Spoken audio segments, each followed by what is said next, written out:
Hello everyone. Wait, what? If you're wondering, why are we looking at an old school TV?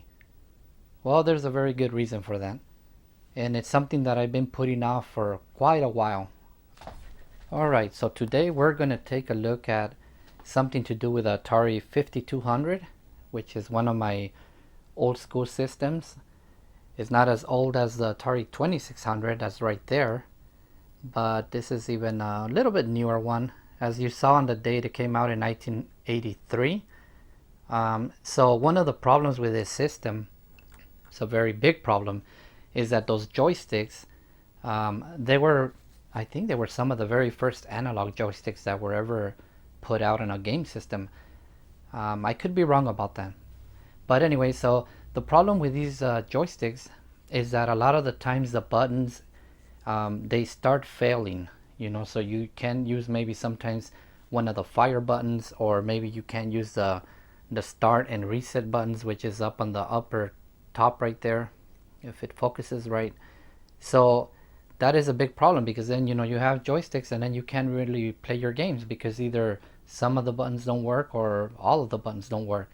And the reason that happens is because over time they build a little film of I'm not sure what it is, if it's carbon deposits or what, but it basically prevents the electrical contact from being made. So I ordered some kits in order to repair this, and I'm gonna give it a shot to repair the joysticks here and hopefully get them working to brand new condition so that I can play some games. Like on this game, like right here, like Miss Pac-Man, is not a big deal because all it uses is the start button, and then you use the joystick, up, down, left, and right.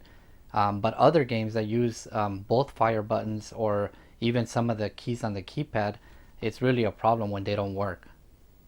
So as you can see here, I have quite a few of these joysticks that I've acquired over time. So the kits that I'm talking about are the ones that are right there on the right hand side. So what makes these different than the original parts that came in the Atari is that these actually have gold contacts on every single point. So they are much better. They should not build up that carbon deposit thing. And I have never tried these, but according to what I've heard, they're very good.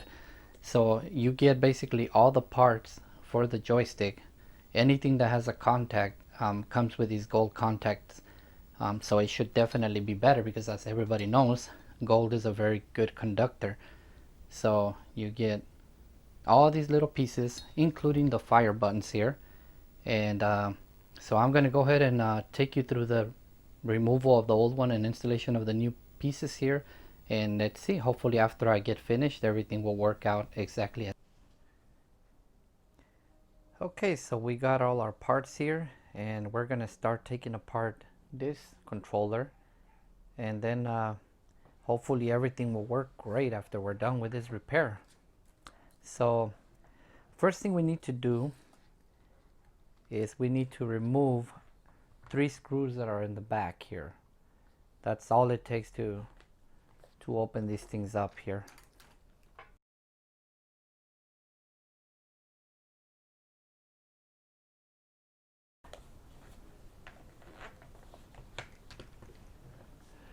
Alright, so the only very important thing when you're removing, when you're opening up these controllers, is that you need to make sure that the joystick is centered, and you need to make sure that when you open it, you see the position of the potentiometer rails are underneath, because if you don't put it back exactly the way they are, sometimes you won't be able to move the joystick to one side or the other, or up and down.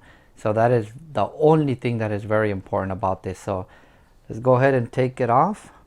The only other thing that you need to do before you do that is you got to remove this little thing here. So for that, we can use a flat screwdriver.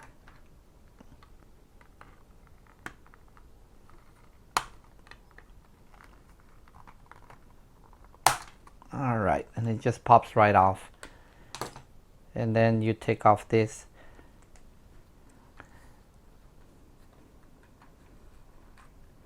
Alright, sometimes it's pretty hard to take these off just because there's something here that holds them together. So if you just stick a screwdriver down in here, sometimes that helps too. Alright, so now that we take it off, so this is a part that that moves, you know, the potentiometers, which are right here. So you see how this one right here is facing that way, and this one is facing straight down. That's how you need to have them when you put it back together. So these rails right here, that's basically where it's going to be, because that's the part that moves.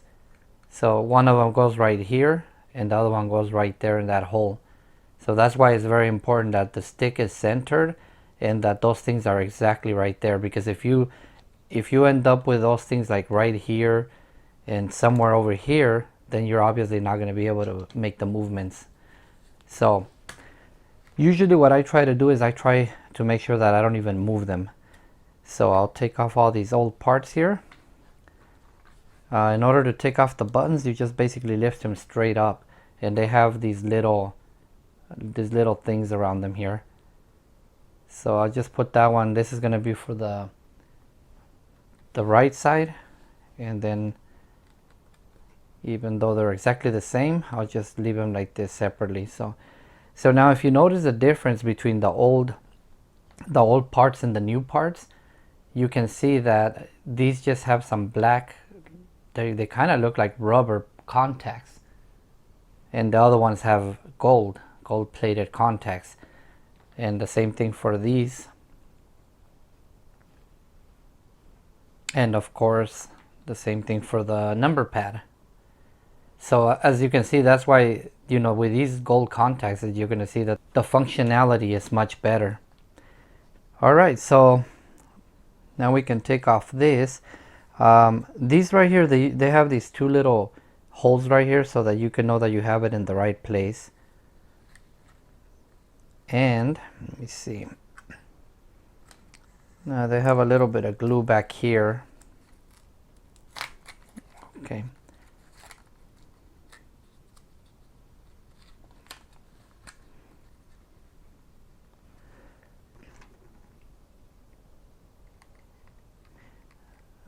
I could use a screwdriver here to help get it off of that tape. Oops. Wow, these are by far the most glued on ones that I've ever taken off. Alright.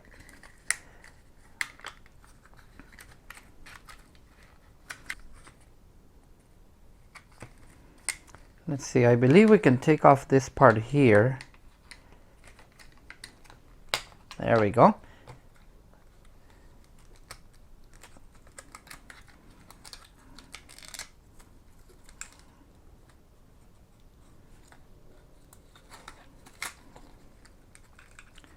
All right.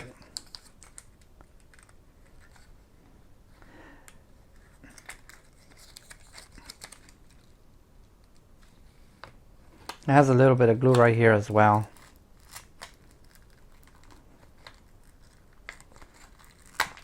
All right. So right here, this thing is just basically it's just stuck in here like that. So when you put the new one back in, you just have to make sure that it goes in there all the way.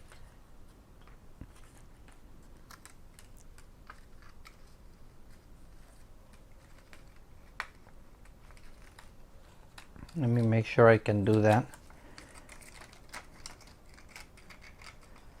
So we'll just put it right in there. All right, that's it. I don't remember ever seeing some that had glue in them, so this is kind of new. So, all right. These right here just have these two little legs and three little legs that go into these holes right here.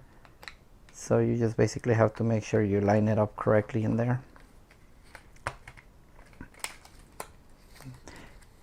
I mean, once everything goes back, it'll just basically hold itself in place. That's why I don't recall, you know, ever seeing glue in here before. All right, let's see. Well, maybe I should have folded these in here before I put that down. By the way, these are pretty expensive too. These are $54 each. So in order to do these two joysticks, it's a little bit over $100.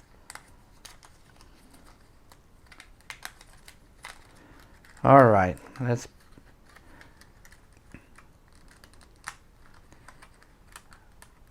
All right, so there's that one. The only thing it has over here to kind of guide it, it has this little wedge right here that I'm not sure if you can see it, but there is a little thing right there, which is where it's supposed to sit. So when you put it down in there,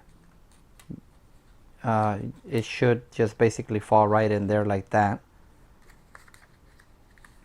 And the same thing for this side. So right now it's not in the correct place. Okay, now it is. All right, and since these have more, more two contacts instead of just one like these do, it should be easier to make sure that that it has contact in there. All right, so now that we have all that in place, we can go ahead and stick those two little things in here, and everything else seems to be good. So the next thing that we need to do is make sure we put the right one right in here, and then we can bring our. Now actually we should do the sides right here first. So this is going to be for the right one.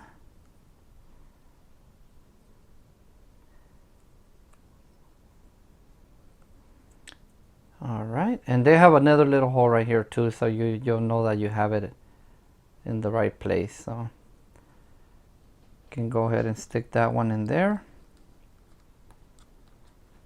and then the same thing for this one here.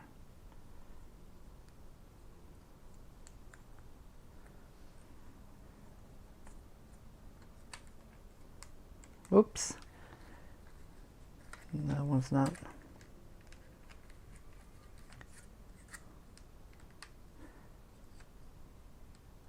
All right, so we got that in place. Now we can probably go ahead and put on the top here. So you need to make sure that this slides in through here. And then, like I said before, make sure the joystick is centered.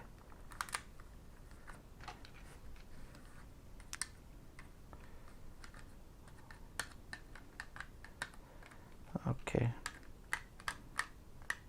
Make sure all the numbers pop through here. And that's it. And once you put it on, you can try the joystick, and you'll definitely feel if it's not correct. So right now it does seem correct to me, so I think we're good. And then the next thing you need to do is make sure you put this down. And this one doesn't have a little thing right there. So the only thing you'll do is put the new one. Make sure once again that is the one with the gold contacts, not the old one. Put that in there, and then just put the little piece that we took off on top, and that'll hold it in place. So that's it. Everything's done. Now we just got to put the 3 screws back on.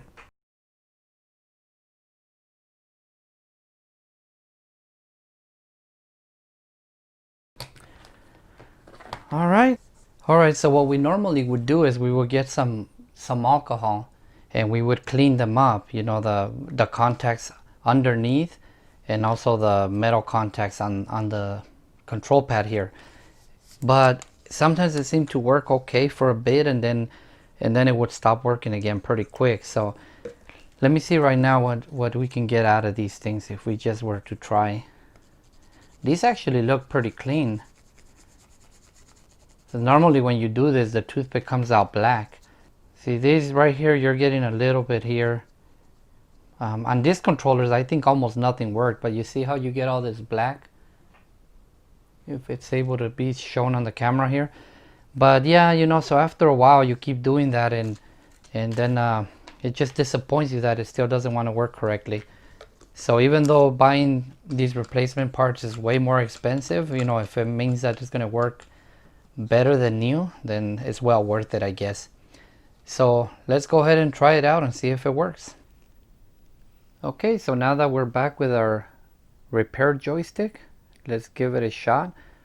First, we'll give it a try with Miss Pac-Man, just to give it a test for the, you know, the joystick functionality. Obviously, that one doesn't have any fire button use, but we'll just check out the joystick, see if that still works as it's supposed to.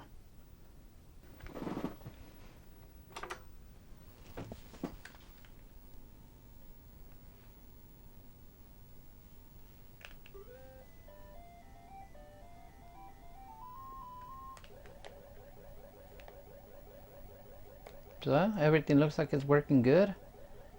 It goes in all directions, no problem. Actually, this is one of the very few joysticks that I have that actually return to center a little bit. That was one of the biggest complaints about this joystick, that it stayed in whatever direction you last pushed it. But anyways, let's go ahead and go check Moon Patrol so that we can see what all the buttons and everything work like.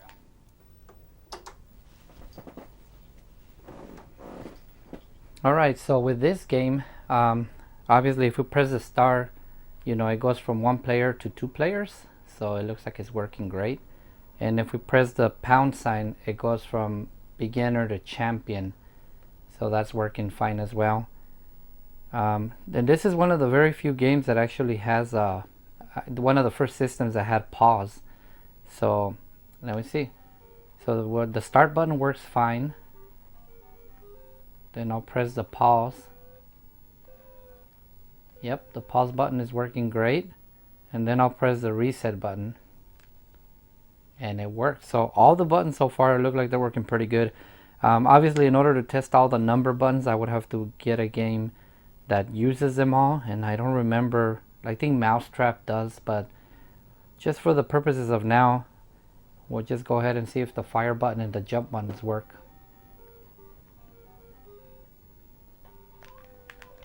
Okay, well, there's fire, and there's jump. Oops, and obviously I didn't play properly. So yeah, all the buttons are working so good. I mean, very, I just barely have to tap them a little bit and it works really good. Wow, I'm terrible. This was one of my favorite games when I was growing up, and that's player 2, so he's gonna die. Let's see if I could do a little bit better on this time. Now we'll start getting some craters to jump over. Yep, forward, backwards, works great. Oh god, I put it on advanced. So yeah, anyway, so everything's working great on this new controller.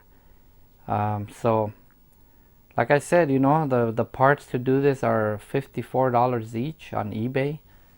But I think it's definitely well worth it if it means that we're going to have some working controllers. So if any of you guys have a Atari 5200 laying around with some controllers that don't work, you might consider getting some of those kits rather than buying some other used controllers that might not work also. But I am a lot into old school video games. I have a lot of different systems and a lot of games. So it's something that I also enjoy doing other than flight simulation. So, well, thank you very much for watching, and hope you guys enjoyed this